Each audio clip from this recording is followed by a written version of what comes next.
o primeiro álbum é o sonho de qualquer jovem músico que inicia sua carreira.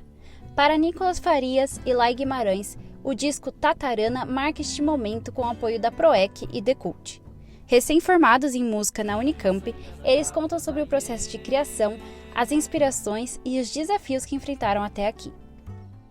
Então, a primeira pergunta que eu queria fazer pra vocês, pra gente começar do começo mesmo, que eu sei que vocês são amigos de infância, mas eu queria saber como foi essa trajetória de vocês, chegar até aqui, fazer a mesma faculdade, só que vocês se formaram em instrumentos diferentes, né?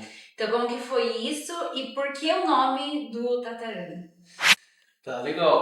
Nossa trajetória é isso, assim, a gente começou bem novos, assim, eu e a Letícia, a gente morava na mesma rua, quando a gente era criança, acho que ali por volta da pré-adolescência, final da infância a gente se conheceu, e desde sempre assim, a gente começou a demonstrar esse interesse pela música. Eu já fazia umas aulas de percussão, já tocava percussão, o Laiden estava começando também a aprender a tocar violão e a gente começou a perceber que a gente meio que gostava das mesmas coisas, né? Começamos a pesquisar músicas, conhecer discos, artistas novos meio juntos, assim. E desde sempre a gente gostou muito de compor, então a gente já compunha junto desde muito cedo. Tentamos arrastar alguns amigos também do bairro para vir com a gente, mas parece que sobrou a gente mesmo nessa história. Então, sei lá, 2 anos depois a gente já tá tocando junto e compondo e imaginando assim, coisas de um ponto de vista artístico. A gente meio que começou a trabalhar, né? Tem ensaios semanais, compor como método mesmo, de estar sempre compondo, de produzir shows e pensar esteticamente os shows. Então a gente sempre gostou de misturar, tipo, nossos shows tinham referências a coisas do cinema, às vezes coisas do teatro, e a gente sempre pesquisava outras linguagens também. Então a gente, desde muito cedo, trabalhou junto. A gente saía, assim, tinham as casas de show, as casas culturais da cidade, assim, que tinha na nossa cidade. A gente já tocava e, enfim, era bem legal esse primeiro projeto. E aí isso foi avançando, foi evoluindo. A gente começou a fazer aulas de harmonia com um professor lá em Dourados, chamado Fernando, que meio que também começou a ampliar a nossa perspectiva do que poderia ser a música, do que viria a ser assim, um estudo mais, talvez mais formal, ou de repente mais dedicado a questões técnicas, teóricas e tal. E aí meio que também plantou um pouco essa sementinha de ir atrás de algo além daquilo que a gente tinha em Dourados, que é a nossa cidade. E aí essa sementinha chamava Conservatório de Tatuí inicialmente, não era Unicamp. A gente entrou numa brisa ensandecida de que a gente queria entrar no Conservatório de Tatuí, assim, né? E aí o Laidense é um pouco mais velho que eu, então ele saiu do ensino médio, veio estudar no conservatório. Eu fiquei mais um pouco lá, continuei estudando com esse professor.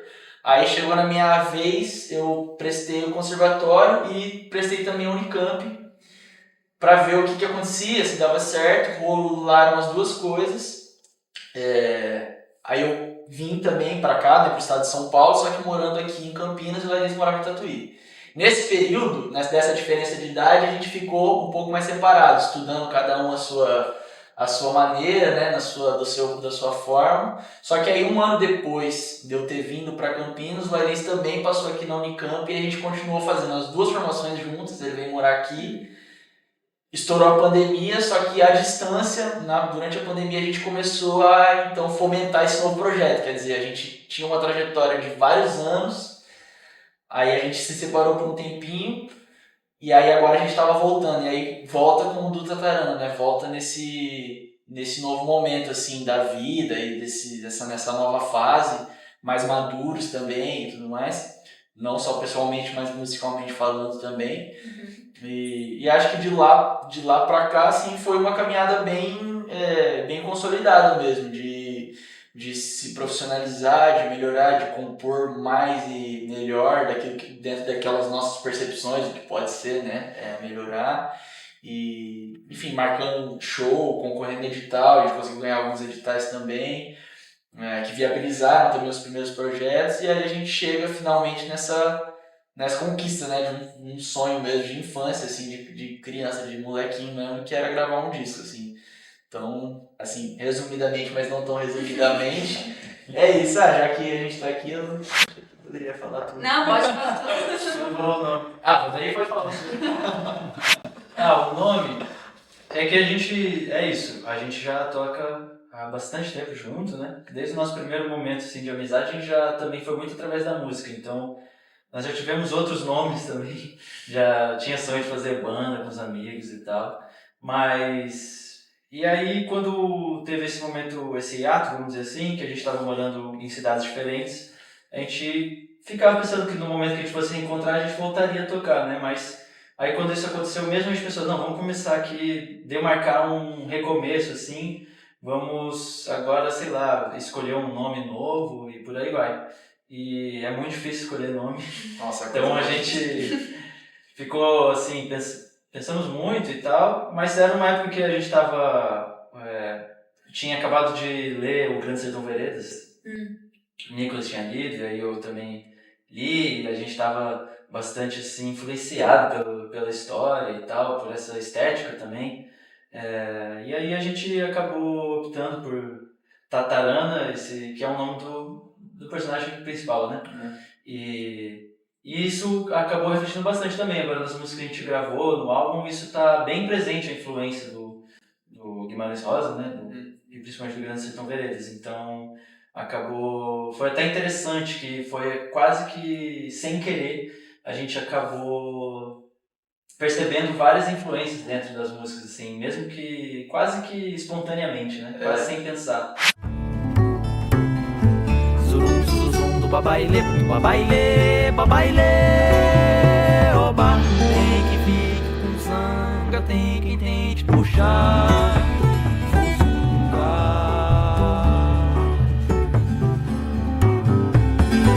Assanha, zangado, cansanhê.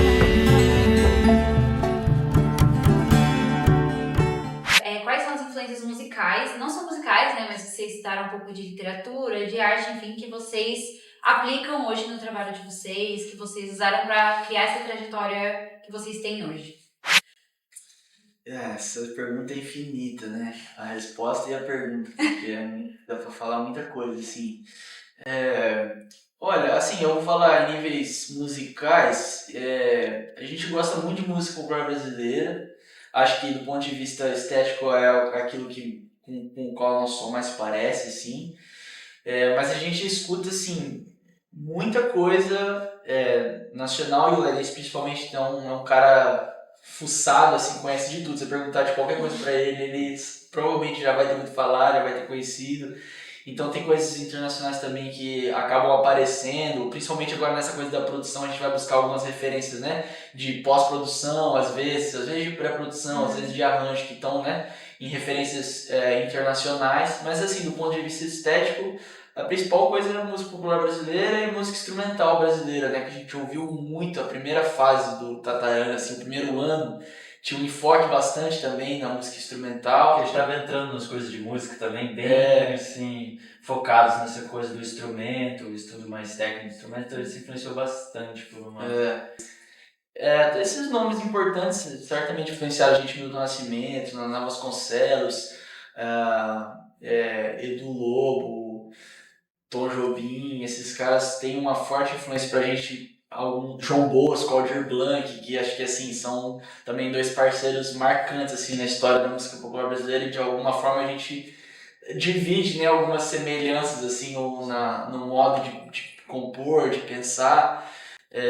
Algumas referências particulares nossas também, que a gente ouviu muito ao longo da nossa trajetória, por exemplo, TT Espíndola, outras figuras também super importantes que influenciaram a gente, Hermeto, Pascoal, enfim, muita gente e é isso, assim, de alguma forma acho que a gente se parece um pouco com alguns deles mais do que com outros, e tem alguns deles que às vezes a gente fala para as pessoas e as pessoas ficam, hã? E a gente fala, não, tem tudo a ver. Como? Não tem nada a ver. Não, tem tudo a ver. Por exemplo, a gente entrou até numa coisa com o nosso produtor com relação a, por exemplo, a Beatles ou a Steely Dan. Tipo assim, quais são as... a gente... não, tipo uma coisa meio Steely Dan, meio tipo Sgt. Pepper, daí tipo... O cara olha pra isso e fala assim... O som não, tem aparentemente tem nada a ver. Mas do ponto de vista do pensamento, assim, de onde a gente parte, ou talvez de onde a gente imagina que possa chegar, assim, a gente acha que pode ter a ver, assim, um modo nosso, assim, eu acho, né? Mas desde o começo a gente também sempre teve muitas influências fora da música também. Então, desde assim, dos nossos primeiros shows juntos e tal, antes até do Tatarana e tudo, a gente já sempre tinha muita influência, colocava alguma coisa que tinha a ver com o cinema, assim, então o cinema também, o cinema brasileiro também nos influencia bastante, né? Tipo, coisa do cinema novo e tal. Também poesia marginal, todas essas coisas. Eu lembro assim, é engraçado demais pensar hoje que, sei lá, quando eu tinha 14, 15 anos, eu chegava pro Nicolas assim, eu tinha ido numa gráfica imprimir Plínio Marcos, assim, ler dramaturgia do Plínio Marcos. Sei lá porquê, mas me interessava e ele era a única pessoa também que eu poderia dar esse negócio pra ele ler e ele ia ler também. Então a gente influenciava assim, de alguma maneira de colocar mesmo na nossa música, sabe? Sim. Então também sempre muito fácil, assim, as artes plásticas também nos influenciam bastante. Tipo, agora também a capa do single e do disco também foi uma coisa que a gente super obcecado em pensar, assim, não poderia ser qualquer coisa, né? Trazer referências também de outras capas ou de artes visuais que a gente gosta e tal. Então é sempre muito múltiplo. É muito isso. E falando sobre o álbum, mas primeiro sobre o single, né? Se vocês pudessem explicar o motivo do nome, sobre o que é, como que foi escrever o single e o álbum, o que inspirou, se ele tem alguma narrativa, provavelmente sim, né? Todos os álbuns têm alguma narrativa, mas então falar sobre essa narrativa pra mim. Bom, a música que saiu como single agora, né, Zanga, ela tem um subtítulo, entre parênteses, que é O Diabo na Rua, no meio do redemoinho, que é uma frase célebre do Grande Sertão Veredas, que ela não tinha, na verdade, esse subtítulo, mas na hora da gente tava escutando, assim, a mix final do disco e colocando as músicas em ordem, eu, por acaso, tive esse insight sim, falei pro Nicolas, ele gostou, e acabou ficando, acho que fechou um pouco esse conceito, assim, que a gente tá falando desde o começo, que o projeto nasce com muita influência ali na literatura do Guimarães Rosa, então a gente achou que fechou bem, assim, com esse subtítulo. E é uma das músicas mais antigas ali do repertório que a gente gravou agora, e foi uma fase que a gente estava, assim, reexplorando a coisa da canção. Porque o Nicolas falou das influências, eu acho que as nossas principais influências iniciais, assim, foi a canção, né? Canção brasileira, a música popular brasileira, mas principalmente a canção, a música cantada, a música com letra. Então a gente sempre se influenciou muito pelas letras, assim. Então, só que aí a gente teve essa fase de começar a estudar formalmente música, entrar em conservatório, em universidade, onde cada um se debruçou muito na coisa técnica do seu instrumento, e a gente teve uma fase assim bem voltada para a música instrumental, como a gente estava falando. E essa música, Zanga, e uma outra que está no disco, chama Mandongue, foram duas músicas de uma fase que a gente estava se reaproximando da canção e a gente estava brincando com palavras inventadas, que a gente queria fazer uma música instrumental, mas que a gente cantasse. Só que não cantar lá lá lá, né? A gente queria cantar, de repente, uma pseudo-letra. E aí, Zanga e Mandongue são músicas que nasceram nesse sentido. E dialoga também com uma influência bastante presente pra gente, que é o João Bosco, que ele já fazia isso. Então, tem discos quase inteiros com isso, né? O Gagabirô, Cabeça de Negro e tal. Ele já faz músicas que tem, sei lá como é que chamaria isso conceitualmente, talvez pseudo-letras mesmo, porque Zanga mesmo são palavras inventadas, mas que pode fazer um certo sentido se você entrar muito na pira, você pode encontrar ela encontra ela encontra um lugar assim na letra, né? Tem uma coisa também do estudo fonético, onomatopeico, dos sons das coisas, assim, né? Quer dizer, os sons das palavras, o que eles podem trazer pra gente do ponto de vista estético, excluindo o sentido, para além do significado. Então, qual é a riqueza do som das palavras, né? Parte muito disso. Eu acho que essa coisa do João Bosco, por exemplo, tá muito nesse lugar, assim, quase que um estudo onomatopeico, assim, fonético, da estética do som. Isso a gente gostava muito, assim, e foi muito legal, assim, só para complementando a resposta dele sobre Zanga, foi até divertido, assim, porque Zanga também surge do gosto pelo som da palavra, né? A ideia da palavra. Então a letra ela é toda construída nessa busca, assim, de pensar numa construção mais estética e fonética do que de significado, que por acaso também combinou com uma frase final que tem um significado total, assim, para quem ouvir a música vai entender o que eu tô falando, E então, tipo, ela meio que aconteceu assim, de forma não exatamente estruturada, pré-estruturada por nós. E a coisa com o nome foi parecida também, porque a gente estava ouvindo e o Diabo na Rua no Meio do Redemoinho, quando o Laidense tem esse insight, ele vem, não vem nem da letra, vem de uma coisa da instrumentação, do arranjo, assim, a coisa do que tem um momento na música que tem essa, de certa forma, uma espécie de confusão, ou a imagem, de repente, de um redemoinho, uma coisa que mexe, que bagunça, de repente, né? E que também, quem sabe, abre um certo caminho novo, enfim. Aí isso aconteceu nele. Pô, isso aí, legal demais e tal, acho que tem que ser. E a gente foi atrás também, tipo, qual é a grafia exatamente correta, sabe? Então também tem uma preocupação de ser bem radical assim, com relação àquilo que é mesmo, né? Do que está escrito no livro, enfim. Mas o disco, acho que a gente pode dizer que é um disco de canções, né? Tem essas duas músicas que tem essa experimentação que a gente tinha feito e ainda faz às vezes com a coisa das palavras. Isso está presente em algumas músicas, mas de outra maneira, né? Uhum.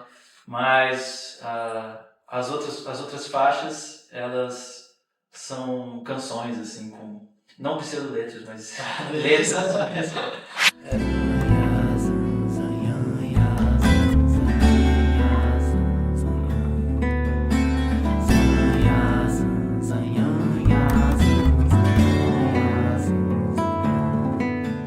O disco somos eu e o Laidense e o Theo Hudson Ribeiro, que é o contrabaixista, tocou baixo acústico em todas as músicas.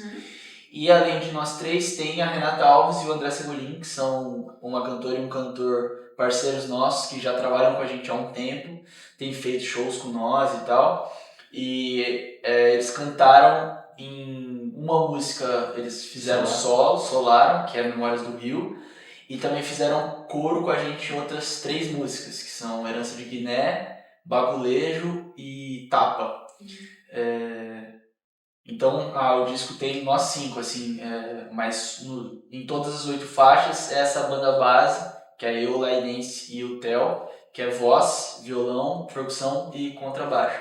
E com relação à narrativa que você tinha perguntado, eu não sei se a gente construiu exatamente uma narrativa do ponto de vista tradicional, assim, né, de se pensar uma trajetória linear, daquilo que o disco buscaria dizer. Eu acho que tem mais a ver mesmo com um gesto total daquilo que a gente é, assim, nesse momento, que talvez já nem sejamos mais, mas enfim. Tem mais a ver com isso, assim. Por outro lado, eu acho que tem uma relação, tem essa coisa que parece repetido, mas acabou sendo preponderante, assim, não preponderante, acabou se sobressaltando ao longo do disco essa relação que o Led está falando, tatarânica com a coisa, essa coisa do diabo na rua no meio do redemoinho. É uma coisa que ela tá presente da primeira à última música no final das contas, se a gente pensar poética e esteticamente falando. E agora eu vou fazer uma pergunta assim, porque eu sou completamente leiga com música, eu boto lá pra escutar e escuto. Pra vocês, qual que é o grande diferencial ou a grande inovação assim que vocês trouxeram com a música de vocês, com o som de vocês, não só nesse álbum, né, mas com a trajetória que vocês têm até agora? Eu acho que não tem inovação nenhuma. Na verdade, que a gente tenta copiar o que a gente gosta. Assim. Se a gente chegar a alguma coisa próxima, tá valendo. E talvez esse seja o diferencial, né? Exatamente. Acho que a gente tem, tipo, talvez que seja diferencial agora, assim, falando. De fato, eu acho que ele realmente tem uma inovação, uma coisa, sei lá, não conseguiria dizer isso, né? Mas acho que uma coisa que talvez eu acho que é uma diferença minha e do Nicolas, assim, é que a gente tem muitas referências mesmo. A gente sempre teve esse cuidado, assim, sabe, com a música que a gente escuta. Digo, não é nem de... A gente não escolhe o que a gente escuta e vai gostar, né? Mas a gente realmente gosta, assim, daquilo que a gente escuta. É uma referência... A gente tem bastante referência e tá sempre inquieto, assim. A gente é uma coisa que a gente conversa, às vezes fala, pô... A gente se vê um no outro, acho que porque nós dois sempre fomos inquietos, assim... Desde novos a gente estava sempre querendo procurar e pesquisar música e sentava junto para escutar música junto e escutar mesmo. E ir atrás e saber a história... Então, de certa forma, isso vai influenciar na hora da gente fazer música, porque a gente também quer fazer a nossa própria música. Nunca tá completamente satisfeito, sempre quer melhorar, sempre quer ir atrás. Então a gente quis estudar música, quis pesquisar cada vez mais música.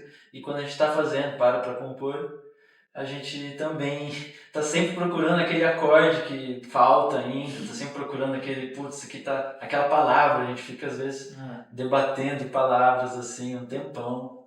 Eu acho que isso é um diferencial.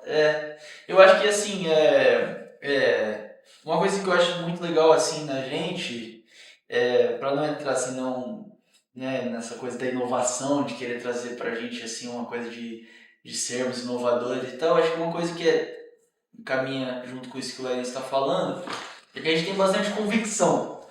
Apesar de às vezes não parecer, ou a gente até assim, não quer dizer aquela convicção no sentido de que tipo assim, é isso, tá certo, e o que a gente faz não tem volta, não. Mas é essa convicção nesse lugar de que a gente tem que ir fundo, que a gente tem que ir além, que a gente precisa ter o cuidado, que a gente precisa buscar novas coisas, que a gente precisa estudar, que a gente precisa. Então acho que essa convicção daquilo que a gente precisa fazer, mais do que uma convicção em nós mesmos, mas daquilo que a gente deseja, assim, lá no fundo, assim, eu acho que isso acaba trazendo uma coisa legal, assim, e de novo, para não trazer pra gente, tem uma coisa, assim, também, para não ficar só nessa defensiva, que as pessoas falam muito pra gente, uma coisa que a gente escuta muito, que é com relação à característica do som, do som que a gente tira e do som que a gente constrói juntos. As pessoas falam muito pra gente, assim, depois de shows, como, cara, nunca tinha ouvido nada parecido com isso, o jeito que vocês pensam a percussão e o violão, como uma espécie de uma coisa só, e a voz meio pelo meio, acho que o modo como a gente estrutura os arranjos, a busca pelas qualidades de sons de cada instrumento, então, é isso que o Larissa está falando, sobre os acordes, as palavras, e a percussão é uma ilha com, às vezes, coisas mínimas, mas que a gente acha que vai fazer toda a diferença, a forma como a gente organiza isso na hora de tocar juntos e sem deixar uma coisa predominar a outra, enfim. Eu acho que isso, de repente, pode ser uma coisa nova do ponto de vista do som, assim mesmo, daquilo que as pessoas escutam. Que é uma coisa que, de fato, as pessoas falam bastante pra gente, depois de shows, assim, nunca tinha ouvido, assim, o som que vocês tiram juntos, o som que soa, é muito diferente, é muito novo e tal. Então, acho que nesse lugar, de repente, tem uma coisa que as pessoas podem assim, procurar. Assim, ouvindo o disco, de repente, elas podem entrar em contato com, talvez, só uma forma diferente de tratar a voz, violão e percussão dentro daquilo que a gente procura. Que tem muito a ver com muitas coisas que já existem, de fato. Mas eu acho que tem o nosso olhar, de repente. A formação é diferente, né? Violão e percussão. Que, na verdade, isso nasce por uma conta de... Nosso sonho era ter uma banda com nossos amigos, mas... nossos amigos da rua, do bairro, mas ninguém aguentava a gente. Ninguém aguentava a gente, porque a gente queria ensaiava lá 3 vezes por semana no quarto do Nicolas, que era um cubículo, assim. Não cabia ninguém queria se dedicar como a gente, assim, aquilo, e aí foi sobrou só nós dois e a gente teve que fazer um duo. E aí nasce disso, mas daí, por causa dessa ausência, sei lá, de outros músicos, fez com que a gente começasse a explorar mais nossos instrumentos também, né? Então eu não toco necessariamente um violão como um violão que acompanha dentro de uma banda. E o Nicolas não toca uma percussão, tipo, não toca um pandeiro, assim, só pra preencher ritmicamente. A gente realmente pensa, nós somos nós dois, mas a gente quer soar mais, né? Sempre que teve quer soar mais gente, então... O próprio uso da voz, o próprio uso da voz como recurso, né? Pô, a gente tem temas inteiros que podem ser explorados, mas o violão tem que fazer harmonia, preencher ritmicamente, isso aqui lá, a percussão não vai fazer melodia, como que de repente... aí se a gente experimentar um recurso vocal, com... né, essa voz como mais um instrumento. Essa voz como um instrumento.